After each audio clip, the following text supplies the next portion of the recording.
Kylian Jornet, les gars, est considéré comme l'un des plus grands alpinistes de cette putain de génération. Ce mec est un surhomme. Pour moi, il a des pouvoirs. C'est un putain de monstre. L'un des sentiers de grande randonnée les plus célèbres au monde. 170 km et plus de 10 000 mètres de dénivelé positif pour contempler le toit de l'Europe sous toutes ses coutures. Une sorte d'odyssée qui demande en règle générale 7 à 10 jours d'effort pour en venir à bout. Mais depuis quelques années, chaque fin d'été, on observe sur ce GR Tour du Mont Blanc des promeneurs, pas comme les autres. Eux ne c'est pas l'Everest, mais c'est quoi alors?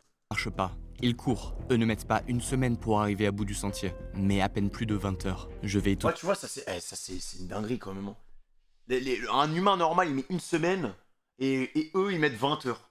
Mais c'est fou. Ensuite vous spoiler, ces humains sont des extraterrestres. Et ils ne sont pas là par hasard. En fait, ils viennent des 4 coins du monde pour participer à la course en montagne la plus mythique et la plus prestigieuse au monde, l'Ultra Trail du Mont Blanc. C'est la course de tous les superlatifs. 171 km pour 10 000 mètres de montée donc, soit 4 marathons 10 000 mètres de montée.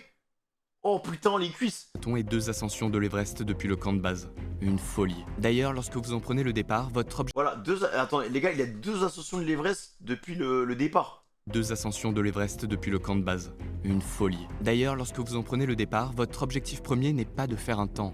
Non, c'est simplement de le terminer, d'en devenir un finisher. Lors de la première édition de l'épreuve, en 2003, seuls 67 des 663 participants sont Ah ouais, les survivants Battle Royale. parvenus à rallier la ligne d'arrivée. Ça fait 90% d'abandon. À l'époque, le public clairsemé accueillant les coureurs à l'arrivée ne pouvait cacher son incompréhension face à ce spectacle saugrenu. Mais c'était pourtant la naissance d'un mythe.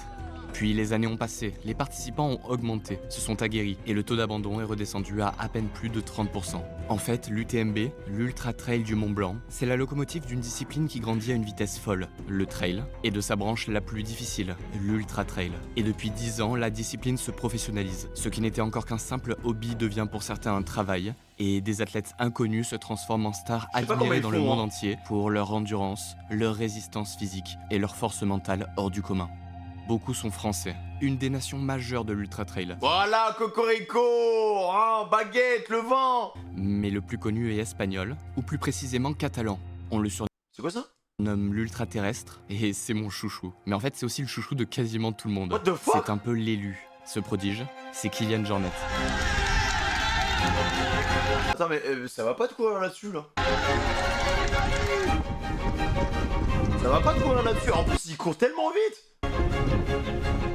It will be impossible. Look at Kylian, he's passing, he's passing!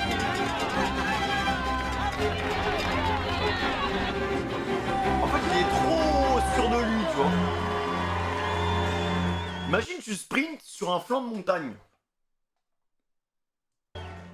Voilà. Là, il est au départ de la 19e édition de l'UTMB. Nous sommes en 2022 et vous ne savez pas encore pourquoi, mais il a l'occasion d'entrer dans l'histoire. Mais juste avant de passer à l'action, laissez-moi Mais vous non. présenter Honkai Star Rail. Même toi, frérot, ils t'ont eu. Arrête. Comment ils t'ont eu?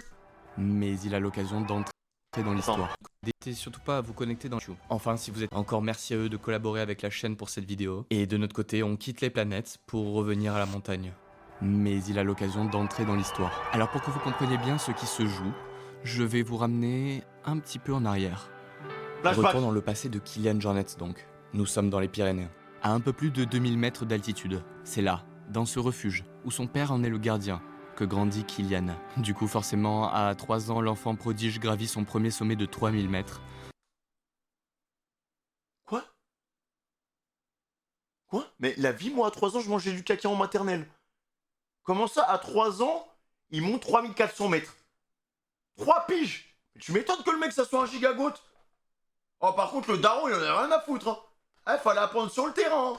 Vas-y, prends ton sac d'évaluation, là. Papa, c'est lourd. Ta gueule, monte la montagne. Puis, à 6 ans, son premier 4000 mètres. D'accord. Kylian Jornet, c'est le profil idéal de l'ultra-trailer. 1m71 pour 58 kg.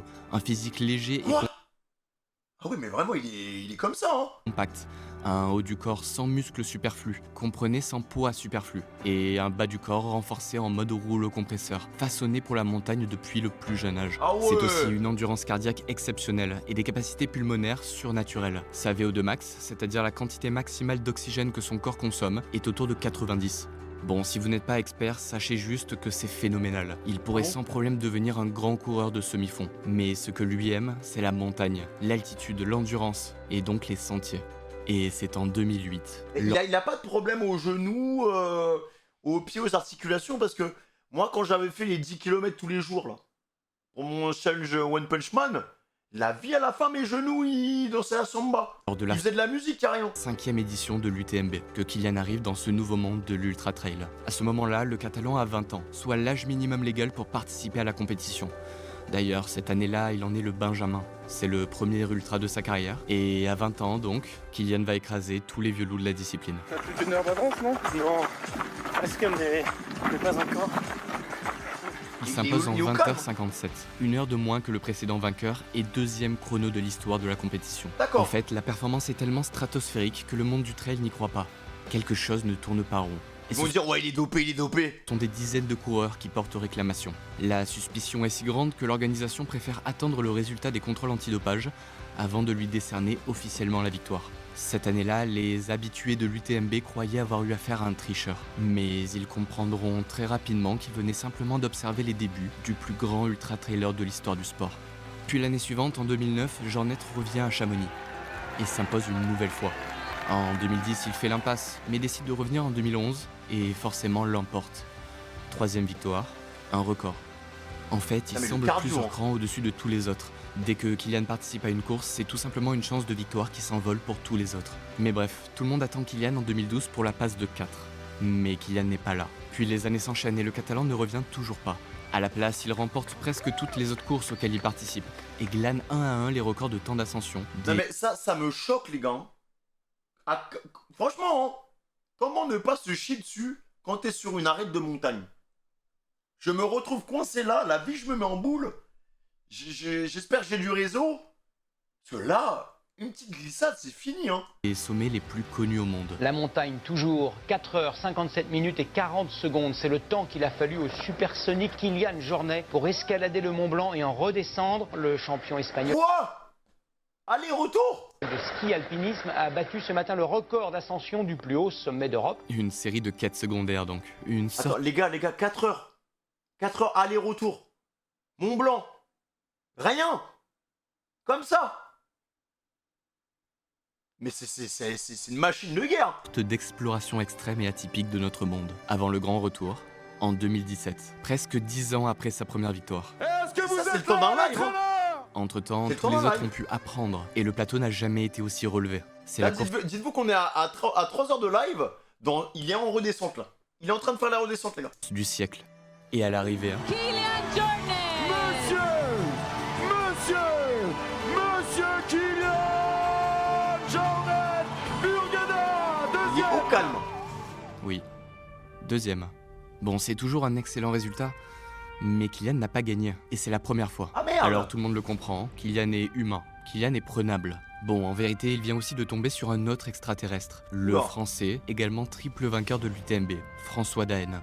Piqué, le catalan revient l'année suivante, en 2018. Cocorico. Mais Piqué, Jornet le sera cette fois par une abeille. Diminué à la suite d'une réaction allergique, le catalan sera forcé d'abandonner.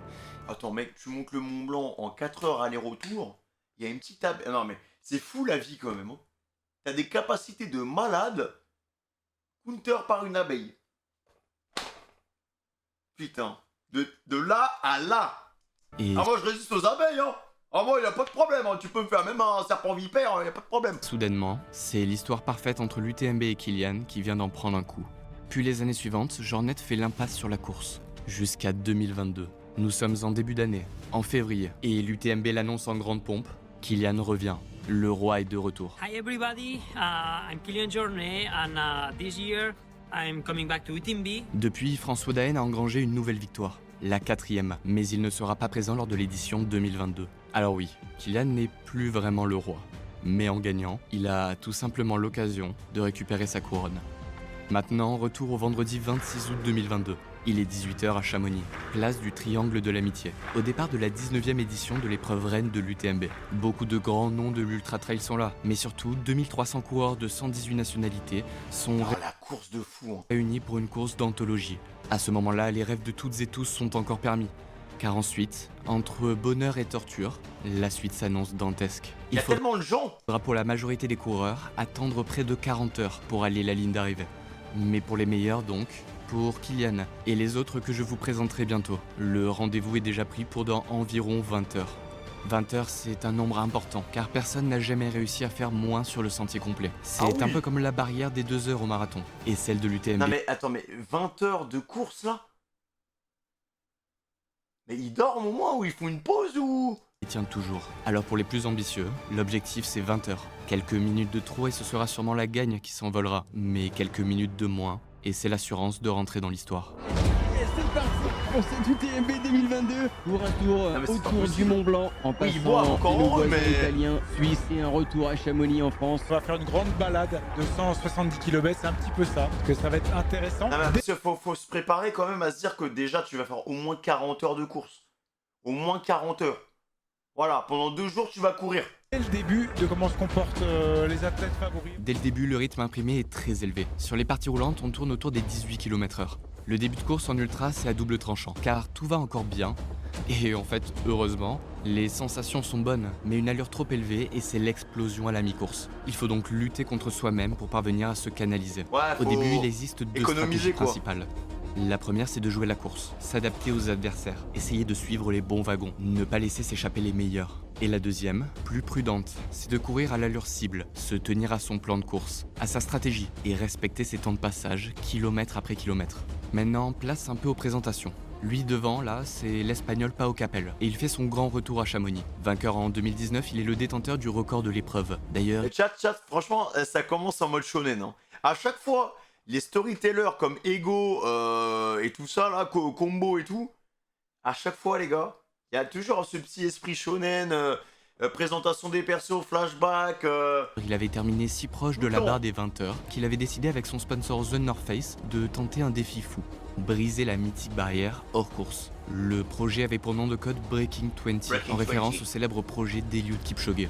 Mais Pau Capel avait échoué. Sans l'adrénaline de la course et dans des conditions difficiles, il n'avait pu faire mieux que 21h17, 1 heure de plus que son propre record. 21h, frérot, on est où là? Cette année, il revient donc sur l'UTMB pour prouver qu'il sait comment gagner et surtout prouver qu'il sait comment passer sous la barre des 20 heures. Il court par rapport à un plan de course, il est là en tout cas, il a l'air d'avoir la forme. Il a creusé l'écart quand même, hein. C'est assez impressionnant. Après là, les gars, il se donne, mais la vie, il va être cramé. Hein. 33 minutes de course, et bien on est parti sur 20 heures hein, de course. Tout va bien pour l'instant pour Capel. Et il est très vite rejoint par Kylian Jornet.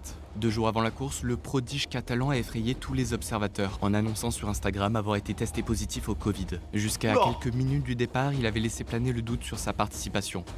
Mais il est donc bien là. Ouais, ça c'est une info importante. Il a pas laissé filer Pau Capel cette année. Donc là, le mec revient sous Covid. Hein. Derrière eux, 2 Américains. Le premier, c'est lui, Jim Wamsley, le grand favori de cette édition avec Kylian.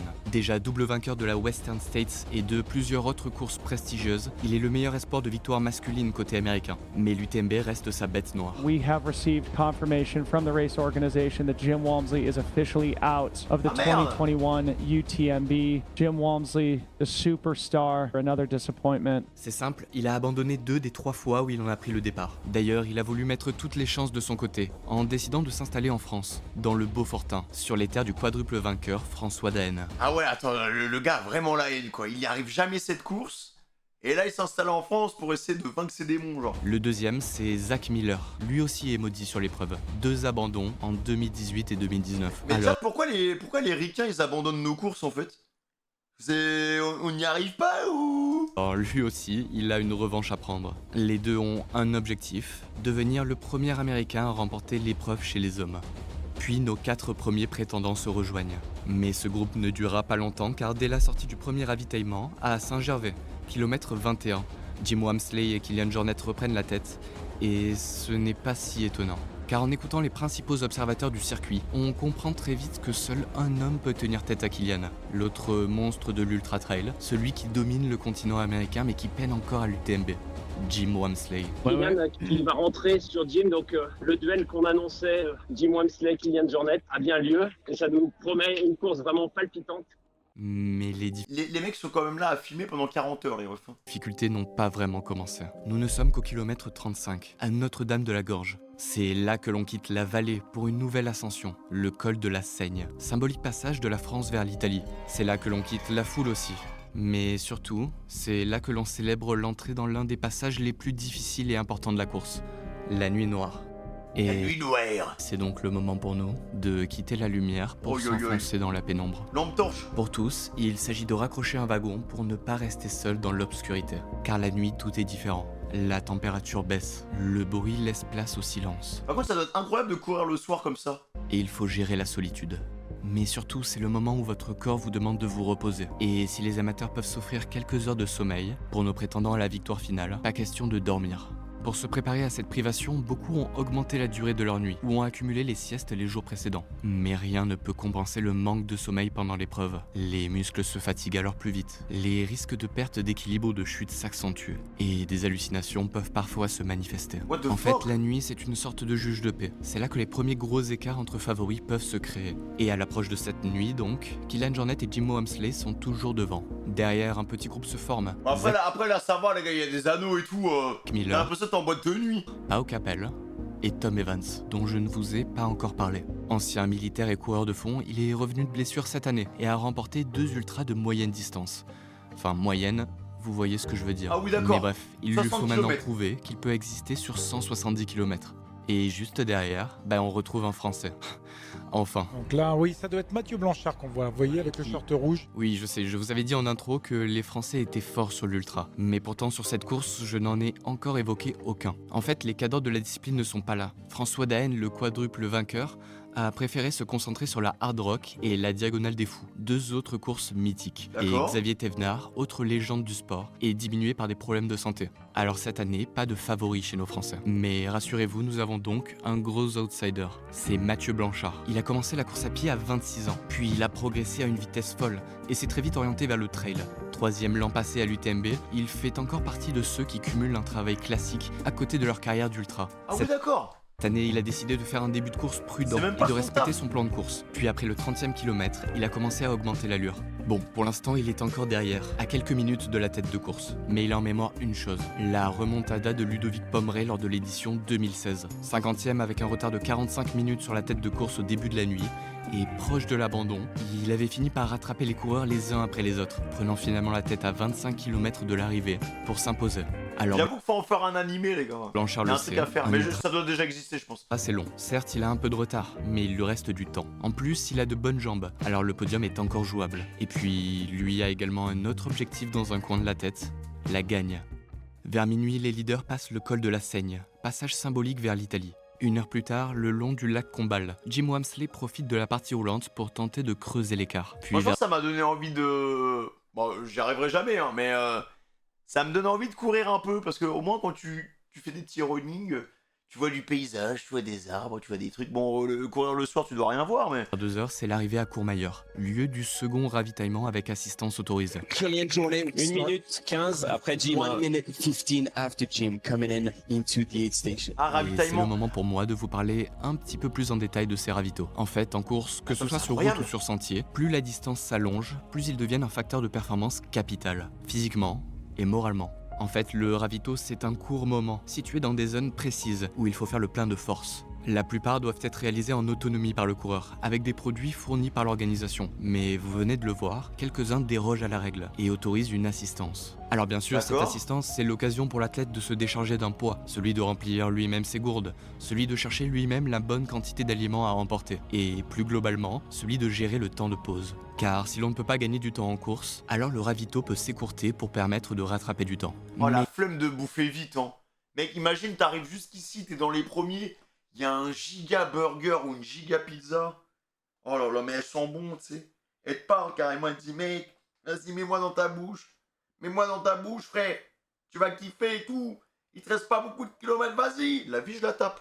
Et Je la l'assistance tape et après, je me taille. a une autre visée encore plus importante, de celles qui peuvent changer le destin d'une course, de celles qui peuvent transformer un probable abandon en une remontée, ou au contraire, vous couper les jambes. Cette visée, c'est de rebooster mentalement l'athlète, car après plus de 100 km seul ou presque, le corps humain est forcément amoché. Et Mais pourtant, ils ont l'air au calme, là. On est d'accord, les mecs, hein. Ils ont pas l'air... Je sais pas, vous trouvez qu'ils ont l'air fatigués, là? Les deux, ils sont en forme, ils ont un bon teint, ils ont pas de cerne, ils transpirent pas, frère. Genre, c'est terrifiant, ils ne transpirent pas, là. Hein.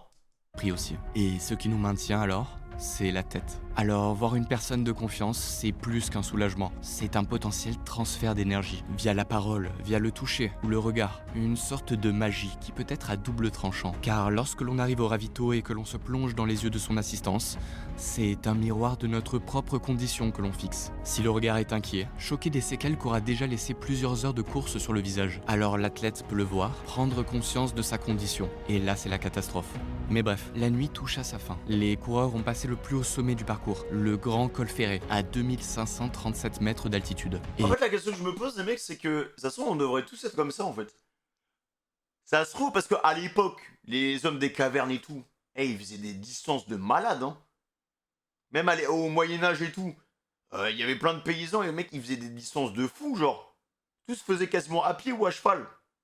Mais les gens qui avaient des chevaux, il n'y en avait pas beaucoup, tu vois, donc... Je me dis, ça se trouve, en fait, c'est nous, les mecs. On s'est trop engraissés, frère. On s'est trop engraissés avec des chaises comme ça, nos téléphones. Regardez des vidéos YouTube, des TikTok, des lives. Voilà, on est là, en fait. On est devenu trop passif. Ouais, c'est ça, on est devenu trop passif, en fait. Alors qu'avant, bam, bam, bam, bam, bam, bam. Ça faisait des distances de fou, genre. On avait grave de l'endurance. Maintenant, là, frère, on va à la boulangerie, on se tient le cœur, on se tient la poitrine parce qu'on est essoufflé. le soleil commence à se lever sur le massif On est du Mont devenus Blanc. Et comme prévu, la sélection des petits naturelle a grassouillés. bien eu lieu. Et les tendances de course se sont affirmées. Seuls les plus forts ont survécu. Jim Wamsley est sur un nuage et tient un rythme démentiel à l'avant. C'est énorme ce qu'est en train de faire Jim Wamsley. Il est en train de creuser l'écart, c'est historique. Si par vous contre, nous il a mal au rejoignez, genou ou il est quoi 6h22. Jim Genou gauche. Wamsley qui est en tête et qui va venir pointer au passage au 110e kilomètre à la poulie. Ouais, il va lui rester 60 km. Ouais, manque de sommeil, C'est 30 énorme. km effectivement déjà derrière eux et une foulée qui reste très bonne pour Jim Wamsley qui a l'air plutôt en forme. Sa foulée est encore pure et son visage serein. Derrière, Kylian Jornet est toujours en embuscade. Mais il est maintenant à 6 minutes de l'américain et semble déjà marqué. Ça va? Ah, il boite, là. Et le troisième, c'est Mathieu Blanchard. Le Français est en forme, il L'outsider. est en position de chasseur. Nous sommes à 12 heures de course, il en reste environ 8. On compte déjà 150 abandons et beaucoup d'autres commencent déjà à perdre pied. Le recordman de l'épreuve, Pao Capel, est toujours là, mais il est 8e et déjà décroché. Sauf surprise, ce ne sera pas son année. Nous ne sommes maintenant plus qu'à quelques kilomètres de Champellac, le prochain ravitaillement avec assistance. Champellac, c'est une sorte de petit Canada, un amas de chalets traditionnels entouré de forêts et perché Oh, c'est à un beau, peu hein. plus de 1500 mètres d'altitude. Mais c'est surtout le juge de paix habituel de l'UTMB, car juste après, ce sont 3 montées qui s'enchaînent. Et depuis 2013, l'homme qui est ressorti en tête s'est à chaque fois imposé à Chamonix. Enfin, sauf une fois, en 2016. Lorsque Ludovic Pommeret avait réalisé l'exploit en remontant près de 50 places sur la deuxième moitié de course. Mais bref, cette histoire de Ludovic Pommeret, c'est simplement une anecdote que je vous donne. Comme ça, Champellac, Ouais, nous y comme sommes par presque. hasard. Et un homme est en souffrance, proche de la rupture. C'est Kylian Jornet. Et il est repris par Mathieu Blanchard. Oui, c'est Mathieu Blanchard. Kylian Jornet, quel rebondissement. Quand on vous disait que Mathieu Blanchard était costaud, il est en train d'attaquer Kylian Jornet. Quelle course de Non, mais Mathieu. ça doit être horrible de se faire dépasser par quelqu'un, mec. T'es deuxième, et là, le gars, il passe devant toi parce que t'es trop faible. Blanchard, il la met la pression parce que regardez, il commence à faire un écart. L'Espagnol est dans le dur, mais il s'accroche. Regardez Voilà, le résiste. regard de Mathieu et Kylian qui est Résiste. recollé quand même. Hein. Et le duo part chasser ensemble Jim Wamsley. Jim Wamsley dans la montée sur Champellac, ça monte fort, ça grimpe fort. Et puis en bas de cette descente, Là, ça l'a vous boosté, avez là, hein. Mathieu Blanchard, Kylian Jornet en deuxième et troisième position. Puis ensemble, ou presque, ils arrivent au fameux ravitaillement de Champellac. Comment tu te sens bien là? C'est bien. Tu m'as mis une mine dans la montée. Il dit à tout le monde qu'il va dropper. Ok, il parle en catalan à tout le monde. On est tous derrière toi, Mathieu, tu me dis t'as tout ce qu'il faut pour Par réussir. contre, T'as tout ce qu'il le faut pour français, en fait, il a rien à perdre, les gars. Hein. réussir. C'est un outsider de fou.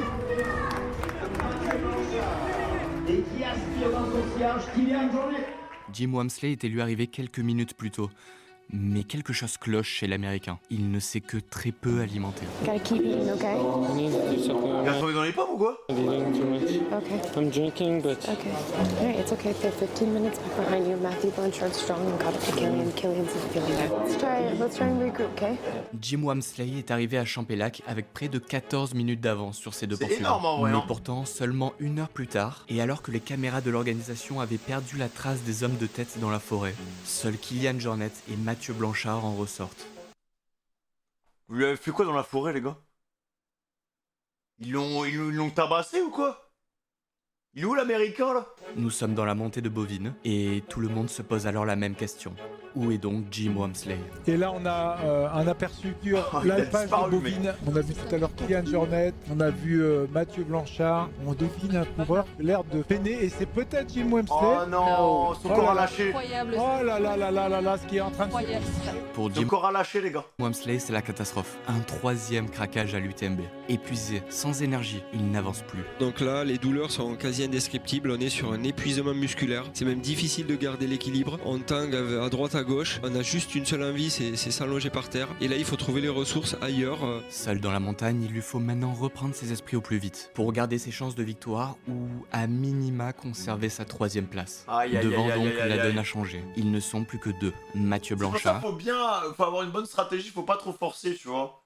Faut bien s'alimenter, bien boire, bien manger. Lui, les gars, il était au drive, il prenait rien, genre. Notre outsider. Une cuillère de soupe et il se barrait, genre. Et l'extraterrestre Kilian Jornet. Certes diminué, mais qui a profité du retour de Blanchard et du craquage de Wamsley pour reprendre des forces mentales. Et là, la course est maintenant différente. Pour les deux, il n'y a plus qu'un seul objectif, lâcher l'autre sans se mettre dans le rouge. C'est difficile car la stratégie de course n'est plus la même. Il faut sortir de sa croisière, sortir de son flot, lancer des attaques et répondre à celles de l'adversaire. Lâcher quand on ne peut plus c'est suivre, incroyable, hein. mais seulement un peu, jamais trop. Et ce type de course, c'est une dépense énergétique supérieure et extrêmement violente, après maintenant plus de 15 heures de course. Niveau rapport de force, c'est presque le statu quo. Kilian Putain, mais en plus, tu dois tellement avoir l'impression, le mec, il te suit, il te lâche pas, genre. Jornet est au-dessus dans les montées, mais il souffre dans les descentes. Alors les deux font l'élastique. Puis finalement, presque ensemble, nos deux leaders arrivent au ravitaillement avec assistance du Trien, kilomètre 140. Et Blanchard retrouve donc Alix, qui l'assiste depuis le début de la course. C'est bien, mon père, c'est très très bien, mon père. Faut que tu bombardes. T'es meilleur. Tu vas le choper, Allez, allez. Mais non, c'est pas trop dur. Mais non. Non, t'es fait pour ça, on va le faire. On va le faire ensemble, Allez, on bombarde. Allez, ça va le faire, mon cœur, c'est normal, c'est normal. Moi, tu me fais de la peine, le français, les refs. Dur, c'est normal. Regarde-moi dans les yeux, tu vas le faire. Tu vas le faire, tu le mérites, d'accord? Tu le mérites. Allez, c'est bientôt fini, tu l'auras fait, d'accord? Tu l'auras volé à personne. Avec toi, une petite flasque. Ok, très bien. En vrai, les gars, vas-y, je suis pour les Français. Au début, j'étais pour l'Espagnol qui était cheaté et tout. Mais là, lui, c'est un outsider. On aime trop les outsiders, les gars. Sa femme, elle est en train de le tirer vers le haut, là. Hein. Il avait plus de mental, il allait craquer. Sa femme, elle dit, vas-y, on y va, je crois en toi et tout. Très bien. Incroyable. Ok, très bien, Mathieu. Vas-y. On est reparti, Mathieu. Allez, Mathieu. Allez, Blanchard. En plus, il est à domicile. Mathieu Blanchard qui raccourcit au maximum ce passage au ravitaillement et qui donc prend la tête tout simplement de cette UTMB. Encore une fois, malgré la difficulté, Blanchard sort devant. Et Kilian Jornet qui est plus posé. Mais qui n'a pas laissé partir quand même son adversaire principal. Hein. Non. Et Kilian le marque. Le mano à mano continue. Là, on Alors, le truc qui est fou aussi, les gars, c'est qu'au final, le temps de ravitaillement, tu vois là, il est parti très vite. Il a pris quelques cuillères, il s'est barré. L'autre, il l'a vu partir, il s'est dit, oh, bon, vas-y, hop. Faut que je le colle rapidement, quoi. Tu peux pas non plus trop poser, trop sauter le laurier parce que sinon tu te fais distancer. Une guerre psychologique, comme si c'était pas assez dur physiquement mais mentalement. Maintenant, on rentre sur un duel. Et c'est maintenant l'heure de l'avant-dernière montée, celle vers le chalet d'alpage d'Etsep. Mais la dernière ligne droite, ils vont tellement sprinter, les gars, ça va être atroce. Hein. 150 mètres de dénivelé positif avant d'attaquer la descente vers Valorcine, lieu du dernier ravitaillement avec assistance autorisée. Dans la montée, c'est donc l'Espagnol qui a l'avantage. Il les pratique depuis l'enfance et gère à la perfection son effort cardiaque. Dans les pentes faibles, il court, mais son cœur ne s'emballe que très peu. Et dans les montées raides, sa technique lui permet de bien répartir son effort physique sur l'ensemble de son corps pour soulager ses quadriceps, soit en s'aidant de ses mains, soit de ses bâtons. Par contre, comme dans les descentes, il est beaucoup plus difficile de soulager les muscles de ses jambes, alors il souffre le martyre. Dans les pentes faibles, c'est encore soutenable, car il peut allonger sa foulée et ainsi limiter la puissance des impacts. En fait, c'est incroyable d'avoir des explications comme ça parce que tu te rends compte à quel point c'est technique et que le moins de petits détails a son importance en fait. Et lorsque la pente devient importante, il est obligé de la raccourcir pour ralentir, mieux maîtriser ses pas et ainsi éviter la chute. Chaque choc est alors un supplice et la peur de voir son muscle lâcher grandit. Alors c'est là où le français reprend du temps. Et après la montée jusqu'au chalet d'alpage d'Etsep, puis la redescente côté France vers Valorcine. C'est encore le statu quo. À toi, à moi, c'est le mano à mano qui se poursuit. Nous sommes maintenant au dernier ravitaillement avec assistance. Il ne reste plus qu'un véritable col à passer. Et c'est En vrai, faut pas manger. Hein. Franchement, il reste quoi? Ils sont à 152. Il leur reste ouais, à peu près 19 km, les gars. La vie, tu te ravitailles pas, je pense. Hein. Que la victoire va se jouer. Alors que nous sommes voilà, désormais à quelques mètres du ravitaillement ici à Valorcine. Et c'est l'épilogue qui va débuter avec cette dernière montée, cette tête au vent qui va être... Oh la pente! Oh la pente, mon frère! Tu te ravitailles. Tu te ravitailles tout de suite. C'est... Ah là, on graille bien! On graille bien! Juge de paix de cet affrontement. Oh, on va gagner du TMB, ok? Regarde-moi bien, on va gagner du TMB, regarde-moi, ok? Allez. Purée. Non, pas de purée, okay. pas de purée. Non, purée là. Allez, go. Mais par contre, ce mec, c'est... Je sais pas d'où il sort, mais c'est un... Pareil, c'est un surhomme, hein. Le gars, il sort de nulle part. Il a face... Il a speedrun tout ce domaine. Et là, il est deuxième, là.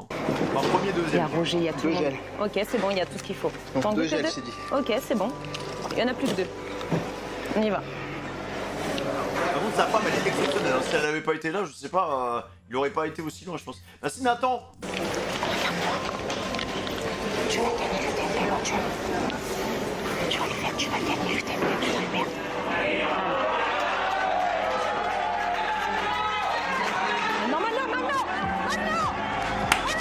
Allez, Mathieu! C'est tout simplement énorme là. Ouais, c'était vraiment une... Sa femme, hein, sa femme, la vie, les gars, elle l'a envoyé dans une autre sphère. Hein. Une course, même dans le ravitaillement, là ça y est, il n'y a plus une seconde à perdre. Et ils se sont regardés qui va sortir le premier. Mathieu a quasiment... C'est même pas son taf, les gars, c'est même pas son taf. Sprinté pour sortir devant Kylian de ce ravitaillement de Valorcine. Oh là là là là, cette guerre psychologique, presque plus que physique, c'est énorme ce qui est en train de se passer, ce qu'on est en train de vivre. Derrière eux, Jim Wamsley est en souffrance. Il arrivera à Valorcine 35 minutes plus tard. Mais surtout, encore une fois, au bord de l'abandon. Can you pound a coke? No, il est KO, les gars. Son corps, il lui a dit stop. Too much at the last aid station. What? You haven't eaten anything. What do you want? You haven't eaten much. I heard Matthew's falling back, but Zach and Tom are gaining on you. I'm not sure I'm gonna be able to hold them all. It's okay. Just do your best. You're doing great, okay? Mais attends, mais par contre, leurs meufs, les mecs, elles sont exceptionnelles, hein. Wesh, même lui, là, carrément, il a une désillusion. Il était devant, il leur mettait 14 minutes. Son corps, il a lâché. Là, sa meuf, Bah, mec, incroyable, hein. Là, il y a que des raids dans cet animé, hein. Dans la vie réelle, pardon. Pour Jim Wamsley, il faut donc tenir pour assurer le podium. Ah ouais, frère. Réponse en fin de course. Et pour nous, retour à l'avant avec les hommes de tête. Il reste seulement 20 km, mais surtout 2 ascensions terribles. Le faux plat très montant du col des montées. Et surtout, juste derrière, enchaîné, l'ascension de la tête au vent. 2 km et demi pour 600 mètres de dénivelé positif. Attends, 2 km pour 600 mètres. Mais non, mec, mais c'est le truc qui est comme ça, en fait. Soit une pente moyenne de 24% lorsque toutes les parties de votre corps sont dans la réserve. Oh et tout ça après 150 km et 18 heures de course. Ok, moi j'ai une question, pourquoi faire ça? Pourquoi monter l'Everest? Pourquoi faire des bails comme ça? Pourquoi se faire mal? Parce que on pense pas au contre-coup, là, les gars là, qui se forcent, qui font ça en 20 heures. Mais les mecs, après, ils dorment pendant 1 mois. Le corps, il prend un choc de fou, hein. Même si c'est une performance de fou, ils prennent un choc, hein. Là, mais vous le voyez, pas normal, Kylian a pris quand même quelques mètres d'avance sur Mathieu Blanchard. On a vu d'ailleurs le regard de Mathieu, peut-être un petit peu hagard. C'est vrai que sa compagne parlait beaucoup, lui un petit peu moins. Kylian Jornet, lui, il a jeté un petit coup d'œil. On a vu regarder du coin de l'œil ce que faisait le Français pour bien repartir devant son adversaire et lui poser à minima une petite attaque. Ouais, une petite attaque qui fait quand même la différence. L'Espagnol a attaqué Blanchard dans le col des montées, mais vient maintenant la tête au vent. Un peu moins d'une heure de montée, c'est raide. Il est trop fort l'Espagnol, les gars. Au niveau musculaire, il reste plus grand chose dans le moteur. Là, il y a les crampes qui vont commencer à arriver. Ça va être très compliqué à gérer. On voit, en tout cas physiquement, Kylian Jornet commence à être marqué. Naturellement, on le voit ventiler. Il va sortir du bâton. Il est vraiment sur un rythme fou. Là, c'est une attaque, une vraie grosse attaque. Les derniers écarts que nous avons, qui nous parviennent entre Kylian Jornet et Mathieu Blanchard font état d'un quart d'heure maintenant. 16 minutes d'écart d'un coup d'un seul suite à l'accélération de Kylian Jornet. Ne me regardez pas comme ça, Michel, ne me regardez pas comme ça, Morgane, je ne fais que lire. La vitesse d'ascension de Kylian Jornet est si absurde que l'on en vient même à se demander si la barrière des 20 heures ne pourrait pas tomber. Cette barrière mythique des 20 heures n'a jamais été vaincue, n'a jamais le français, les gars, il va jamais le rattraper, hein. été battu. Et Kylian Jornet, après un nouveau record du côté de Zegama et Zekori, un nouveau record sur la Hard Rock cette année, est peut-être capable de s'envoyer à la fois un troisième succès, mais également un troisième record. Et les espoirs quand même sont toujours permis, je précise, pour Mathieu Blanchard. Derrière, il y a une partie plutôt plane avec ses balcons de Flégère, et ensuite la redescente sur Chamonix qui sont peut-être favorables à Mathieu Blanchard. Mais les écarts, on vous parlait de un quart d'heure, de 10 minutes. Là, les deux hommes, c'est notre dernier pointage, c'est la tête au vent, arrivée imminente pour les deux. Donc l'écart n'est peut-être pas si élevé que cela. Il n'y a peut-être pas 10 minutes, ou voire même 5 minutes, comme nous l'annoncions il y a encore quelques instants. Mathieu Blanchard qui vient de passer effectivement à la tête au vent, donc on a un écart un petit peu plus solide. On aurait donc 9 minutes d'écart entre Kylian. Il a fumé à la fin, les gars. Il a fumé à la fin juste avec le mental. Jornet et Mathieu Blanchard, la barrière des 20 heures sur le parcours complet devrait, selon toute vraisemblance, tomber. C'est pas mal derrière pour Mathieu Blanchard. C'est bien. Il y a peut-être pas 10 minutes. Entre... Après, le truc, c'est que l'Espagnol, il est grave fort en montée, mais en descente, ça va pas trop. Et Blanchard, en descente, c'est... En fait, ils s'opposent. Les deux hommes. Les écarts réels sont difficiles à calculer. Beaucoup d'informations circulent. Et lorsque Kylian Jornet arrive à la Flégère, et qu'il ne lui reste donc plus que la descente, il pense déjà avoir fait le trou. Mais à la sortie du ravitaillement, on lui fait comprendre que rien n'est encore joué. 6 minutes, il est 6, 7. Ah ouais, il peut pas trop lâcher. 6-7 minutes. Mais 30 minutes plus tard, après une descente irréprochable, c'est bien le Catalan qui ouvre le bal des arrivées à Chamonix. On l'a découvert en 2008, il a remporté 3 fois l'épreuve, de retour en 2017, face au grand François Den, il avait terminé deuxième, on l'a vu au retour aux affaires, être capable de faire le grand écart, de gagner un 27, un 33. Il est en dessous des 20 heures, les gars. Ou un 100 max, il est le seul à l'heure actuelle à être capable de courir sur toutes les distances avec les meilleurs au monde. Il nous fait la joie d'être avec nous aujourd'hui pour remporter un 4e titre. Après son fabuleux exploit du côté de Zegama et le record, du côté de la Hard Rock, du côté de Sierzinal avec sa 5e place, de retour maintenant et l'enchaînement Hard Rock UTMB pour une 4e victoire ici sur le DMB. Monsieur Kylian Jornet Burgada sur la ligne d'arrivée à la première place. Il réalise 19h50 minutes. La performance en 19h49 32. La barre des 20 heures. C'est un monstre, hein. Alors moi je pense surtout que je pense qu'il aurait jamais pu réussir ce temps-là si Blanchard lui avait pas mis la pression sur allez, je dirais 25% de la course, quoi. Parce qu'il y avait vraiment cette rivalité qui faisait que vas-y, déjà on n'était pas tout seul et on se tirait un peu vers le haut, quoi.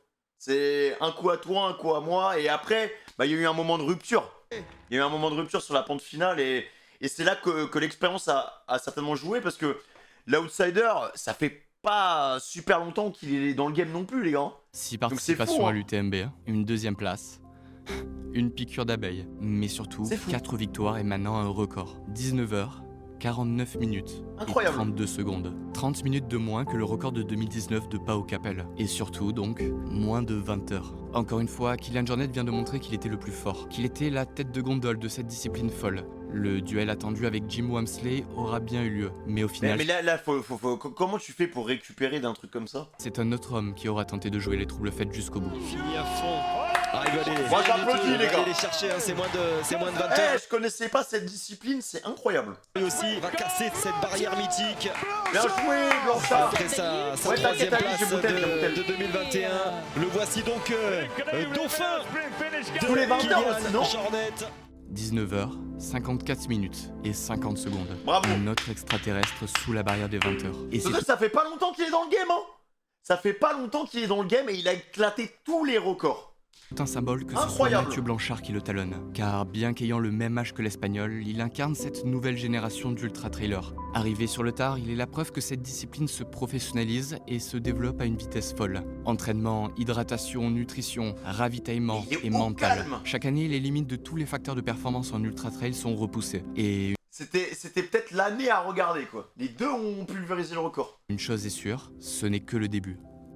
Tom Evans termine lui 3ème, une gestion de course parfaite pour le retour à la compétition du Britannique, qui complète le podium. Et derrière lui, 1 heure et 20 minutes après Kilian Jornet, arrive le grand battu, Jim Walmsley. Son estomac lui aura encore joué des tours, mais cette fois-ci, il aura terminé l'épreuve. Ah, puis après, bien joué, ce seront 1790 athlètes, professionnels ou amateurs, qui parviendront à rallier la ligne d'arrivée à Chamonix. 68% de finishers. Le dernier, Tomio Suyama, terminera en 47 heures, 11 minutes 47 heures et 53 secondes.